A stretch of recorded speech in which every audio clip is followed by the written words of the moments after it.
अस्सलामुअलैकुम viewers. Fundamentals of programming के part 8 में आप सबको खुशामदीद कहता हूँ। इस वीडियो का टॉपिक है input output. Input output input output असल में प्रोग्राम के लैंग्वेज में हम उसको कहते हैं कि जब भी कभी हमें प्रोग्राम को यूज़र से कम्युनिकेट कराना हो तो इनपुट आउटपुट का इस्तेमाल किया जाता है। मिसाल के तौर पे अगर हमें यूज़र से पहले तो यूज़र की डेफिनेशन को हम समझ लेते हैं कि जब भी हम कोई प्रोग्राम बनाते हैं तो यूज़र कौन होता है, जो हमारे प्रोग्राम को इस्तेमाल करने वाला होगा वो हमारा यूज़र कहलाएगा। अब हमारा यूज़र जो है हमारे प्रोग्राम से कैसे फ़ायदा उठाएगा, अगर जब उसको चीज़ें हम उसको ऐसा प्रोग्राम बनाएंगे कि उसको चीज़ें समझ में आ रही हों, तो उसको समझ में कैसे आएंगी कि हम चीज़ों को आउटपुट कराएंगे उसको, जो वो उसको पढ़ेगा और उससे वो चीज़ों को समझेगा, और उससे फिर जब हमें यूज़र से कुछ इनपुट लेना होगा तो वो हम इनपुट के ज़रिए से करेंगे।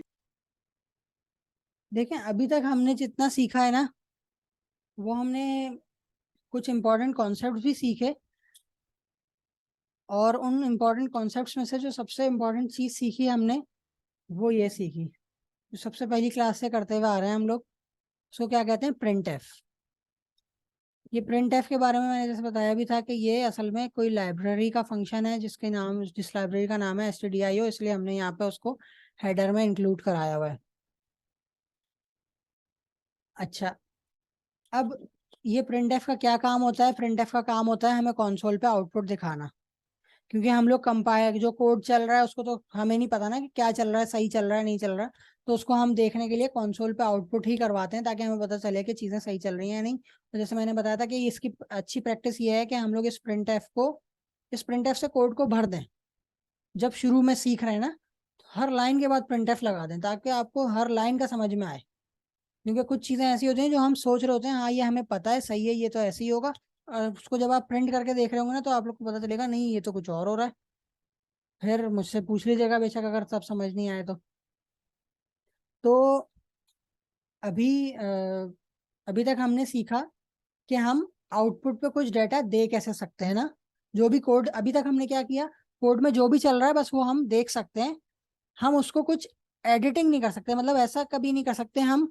एडिटिंग इस तरह कर सकते हैं कि हम कोड में जाके कुछ चेंजेस करेंगे तो आउटपुट चेंज हो जाएगा। लेकिन हम ऐसा नहीं अभी ऐसा कुछ करना नहीं सीखे कि हम कोड ही चलता रहे और जो है ना, कोड में ही हम इनपुट दें, उस इनपुट के हिसाब से आउटपुट मिले। ठीक है, वैसे नॉर्मली तो प्रोग्राम्स तो ऐसे ही होते हैं ना कि उसमें यूजर कोई ना कोई इनपुट दे रहा होता है, उस इनपुट के हिसाब से आउटपुट मिल रहा होता है। मिसाल के तौर पे इसकी मैं एग्जांपल आप लोगों को सबसे आसान देता हूँ कि आप लोग जब किसी को फोन कॉल करने जाते हैं, फोन कॉल करने के लिए आप लोग कॉन्टेक्ट्स में जाते हैं। कॉन्टेक्ट्स में जाने के बाद, अच्छा, कॉन्टेक्ट्स में जब चले गए, उसके जाने के बाद आप लोगों को वहाँ पे कोई कॉन्टेक्ट सर्च करना होगा। सर्च करने के लिए आप लोग सर्च बॉक्स में वर्ड टाइप करेंगे। तो ये असल में आपने क्या करा, आपने इनपुट दिया, प्रोग्राम को इनपुट दिया कि भाई मुझे ये वर्ड है ना, इससे रिलेटेड नाम दिखा दो सारे, या पूरा नाम लिख दिया। तो वो पूरा वर्ड आपने नाम बता दिया, तो उस नाम के हिसाब से वो आउटपुट दिखाएगा आपको सारे। तो असल में ये आप लोग ने क्या किया, उसको इनपुट दिया। तो हमारे 90% या 99% सॉफ्टवेयर ऐसे होते हैं जिससे इनपुट भी होता है और आउटपुट भी होता है। ठीक है, तो अभी तक हमने ये सीखा कि आउटपुट कैसे आता है। अब कोई भी हमने काम किया तो उसको प्रिंट कैसे कराएंगे। तो अब आज हम ये सीखेंगे कि कोई भी हमें अगर टास्क परफॉर्म करना है तो उसको इनपुट कैसे करेंगे। ठीक है, तो उसके लिए जैसे प्रिंट करने के लिए प्रिंट एफ होता है, इसी तरह से इनपुट लेने के लिए ये प्रिंट एफ आउटपुट देने के लिए होता है। तो इनपुट लेने के लिए एक और फंक्शन होता है जिसका नाम होता है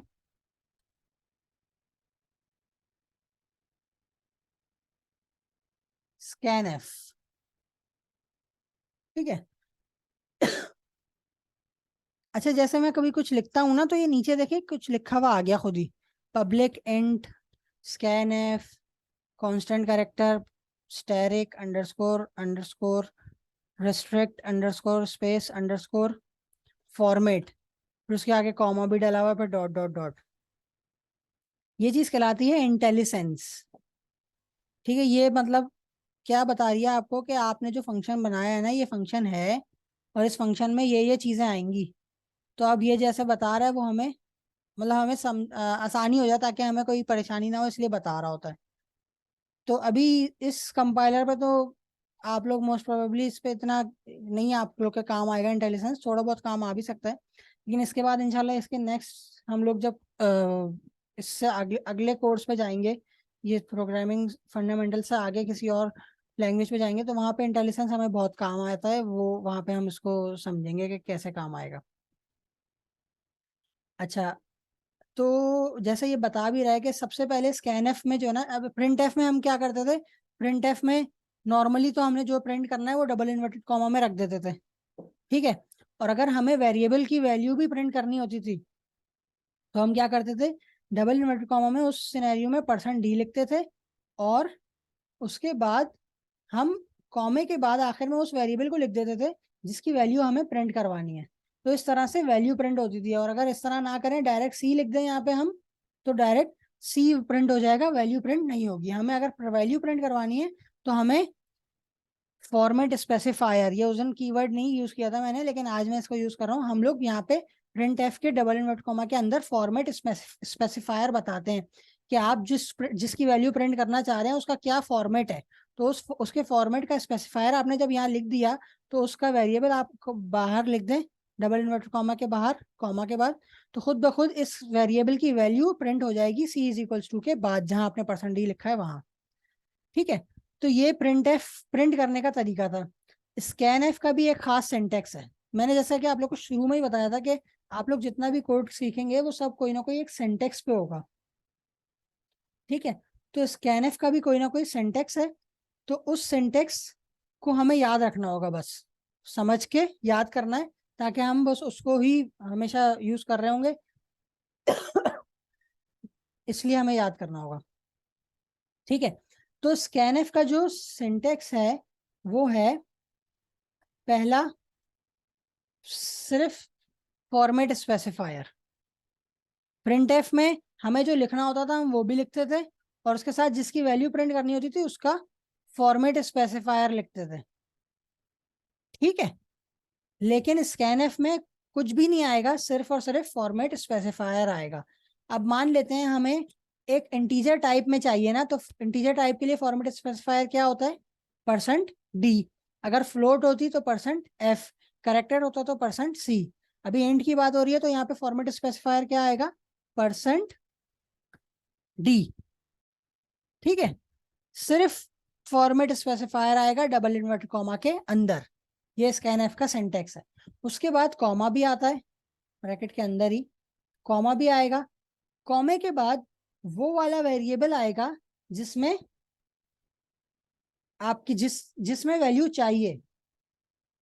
देखें, चाहिए क्यों बोल रहा हूं मैं, प्रिंट एफ के सिनेरियो में आउटपुट हो रहा था, आउटपुट होने का मतलब है जो वैल्यू है वो दिखाओ, और इनपुट स्कैनएफ के सिनेरियो में इनपुट हो रहा है, इनपुट होने का मतलब है जो वैल्यू यूजर देगा उसको सेव करो, ठीक है। मैं उम्मीद करता हूँ ये बात क्लियर हो रही होगी आप लोग को। यूजर जो वैल्यू दे रहा है उसको सेव करने के लिए इनपुट किया जाता है। तो सेव करने का मतलब है कोई वेरिएबल ही होगा ना जिसमें सेव करेंगे, तो वो वेरिएबल हमें यहाँ लिखना होगा जिसमें सेव करना है। मैं बोलता हूँ कि हमें बी में सेव करना है, ठीक है। यहाँ तक तो उम्मीद करता हूँ समझ में आया होगा, लेकिन अभी कहानी खत्म नहीं हुई। स्कैनएफ थोड़ा सा डिफरेंट होता है। यहाँ पे तो देखें %d का मतलब ये है कि जिसकी वैल्यू प्रिंट करनी है वो वेरिएबल आखिर में आ जाएगा, उस वेरिएबल का नाम आखिर में आ जाएगा। ऐसे ही करते थे ना, प्रिंट %d फॉर्मेट स्पेसिफायर अगर लिख दिया तो बस कॉमे के बाद वेरिएबल का नाम लिख दो, वैल्यू प्रिंट हो जाएगी। स्कैनएफ में भी मैंने ये आप लोग को वैसे ही करके दिखा दिया कि पहली चीज तो फॉर्मेट स्पेसिफायर आना आना है डबल इन्वर्टेड कॉमा के अंदर, लाजमी है। लेकिन उसके बाद कॉमा के बाद सिर्फ वेरिएबल का नाम नहीं आएगा, बल्कि स्कैनएफ ये कहता है कि आप वेरिएबल का नाम नहीं दो, वेरिएबल का एड्रेस दो, ठीक है। तो वेरिएबल का एड्रेस अगर उठाना है ना आपको, तो उसके लिए वेरिएबल के नाम के साथ एक कीवर्ड लिखना होगा, उससे आपको उस वेरिएबल का एड्रेस पता चल जाएगा, जो मैंने पहले भी आप लोग को एक दिन दिखाया था वो थोड़ा सा, लेकिन मैंने बोला था इसको समझने की जरूरत नहीं है, बस एड्रेस दिखाने के लिए मैं आप लोग को दिखा रहा हूँ। बाकी इससे कोई परेशानी नहीं होइएगा। लेकिन आज वो आप लोगों को सीखना पड़ेगा कि हमें स्कैनएफ में वेरिएबल नहीं चाहिए। ये मैंने वेरिएबल बी लिख दिया, स्कैनएफ बोलता है मुझे वेरिएबल नहीं चाहिए, मुझे वेरिएबल का एड्रेस चाहिए। तो एड्रेस लिखने के लिए, एड्रेस के लिए आपको वेरिएबल तो लिखना होगा, लेकिन उसके साथ एक कीवर्ड लिखना होगा जिसको हम एंड कहते हैं इंग्लिश की जबान में। इस वेरिएबल के साथ एंड लगा देने से क्या होगा, अब जो है ये वेरिएबल की वैल्यू नहीं आएगी, वेरिएबल का एड्रेस आएगा। ठीक है, ये बस थोड़ा सा मुश्किल चीज है, लेकिन ये समझनी बहुत जरूरी है। ये नहीं समझ में आएगी तो फिर आगे बहुत परेशानी होगी। इसको मैंने इसलिए प्रिंट एफ के साथ समझाया ताकि समझना आसान हो। प्रिंट एफ में फॉर्मेट स्पेसिफायर का फायदा ये होता है कि वो वेरिएबल की वैल्यू उठाता है। स्कैनएफ में फॉर्मेट स्पेसिफायर वेरिएबल की वैल्यू नहीं उठाता है, वेरिएबल का एड्रेस उठाता है। तो हमें इसलिए उसका एड्रेस देना पड़ेगा। तो एड्रेस देने का आसान तरीका, वेरिएबल तो लिखो लिखो, लेकिन उसके साथ शुरू में एंड लगा दो। तो क्या हो जाएगा, ये वेरिएबल का एड्रेस आ जाएगा। ये स्कैनएफ को लिखने का तरीका है, ये इसका सिंटेक्स है। ठीक है, और स्कैनएफ किस लिए होता है, यूजर से इनपुट लेने के लिए। अच्छा, लेकिन बस एक चीज का ख्याल रखें कि यूजर से जब भी आप इनपुट लेंगे तो उससे पहले आपको प्रिंट एफ लगाना होगा। क्यों? क्योंकि यूजर को पता ही नहीं, वरना पता नहीं चलेगा कि स्कैनएफ मतलब स्कैनएफ कब आया वैल्यू लेने के लिए। अभी मैं आप लोग को चला के दिखाता हूँ, फिर आप लोग को समझ में आएगी मेरी बात, मैं क्या बोलना चाह रहा हूँ। मैं अभी तो ये आखिर में एक लगा रहा हूँ प्रिंट एफ, ताकि जो भी यूजर इनपुट देगा, वैल्यू देगा, वो मैं प्रिंट कर सकूं। तो उसके लिए यही तरीका होता है, B is equal to percent D comma B. Printf तो यही कहता है ना, फॉर्मेट स्पेसिफायर लिख दो अंदर और आखिर में बी लिखो। ठीक है, तो इसकी वैल्यू प्रिंट हो जाएगी यहाँ पे, और यहाँ पे वैल्यू इसकी यहाँ पे हमने यूजर से ली होगी। अब देखते हैं ये कैसे चलेगा। पहले तो इसने सी इज इक्वल टू 0 कर दिया, और अब ये मुझसे वैल्यू मांग रहा है, मतलब यूजर से वैल्यू मांग रहा है जो इसको बी में सेव करनी है।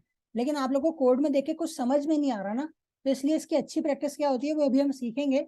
उससे पहले मैं आप लोगों को कोई वैल्यू डाल के दिखाता हूँ बी में। देखिए बी में पहले से वैल्यू क्या है, 3। अगर मैं वैल्यू नहीं डालता, डायरेक्ट प्रिंट करवाता, तो 3 प्रिंट होना चाहिए था। ये बात तो उम्मीद है समझ में आ रही होगी, क्योंकि यहाँ पे देखें 3 है। लेकिन मैं आपको ऐसी वैल्यू डालूंगा जो बिल्कुल यूनिक हो, 399। ये चले और कुछ अलग करते हैं, 456। मैंने ये वैल्यू डाली है बी में, तो प्रिंट बी में, बी की वैल्यू प्रिंट क्या होगी, 456। तो ये चीज क्लियर हुई होगी कि देखिए स्कैनएफ ने बी में वैल्यू सेव करी, और उसको फिर प्रिंट जब करवाया तो बी की वैल्यू प्रिंट हो गई। ठीक है, अच्छा, अच्छी प्रैक्टिस क्या है कि आप यहाँ पे एक प्रिंट एफ लगाएं लाजमी, ताकि यूजर को समझ में आए कि अब ये वो वैल्यू लेने आया है। यहाँ पे हम लिखेंगे enter value for B, B में जो वैल्यू चाहिए वो एंटर करो। अब क्या हुआ, अब देखें थोड़ा सा समझ में आ रही है ना बात, कि भाई जो वैल्यू बी में चाहिए वो एंटर कर दो। अब मैं एंटर कर दूंगा 234, तो बी में 234 सेव हुआ और वही प्रिंट भी हो गया। उम्मीद करता हूँ ये थोड़ा सा स्कैनएफ के बारे में चीज जो समझाई है समझ में आई हो।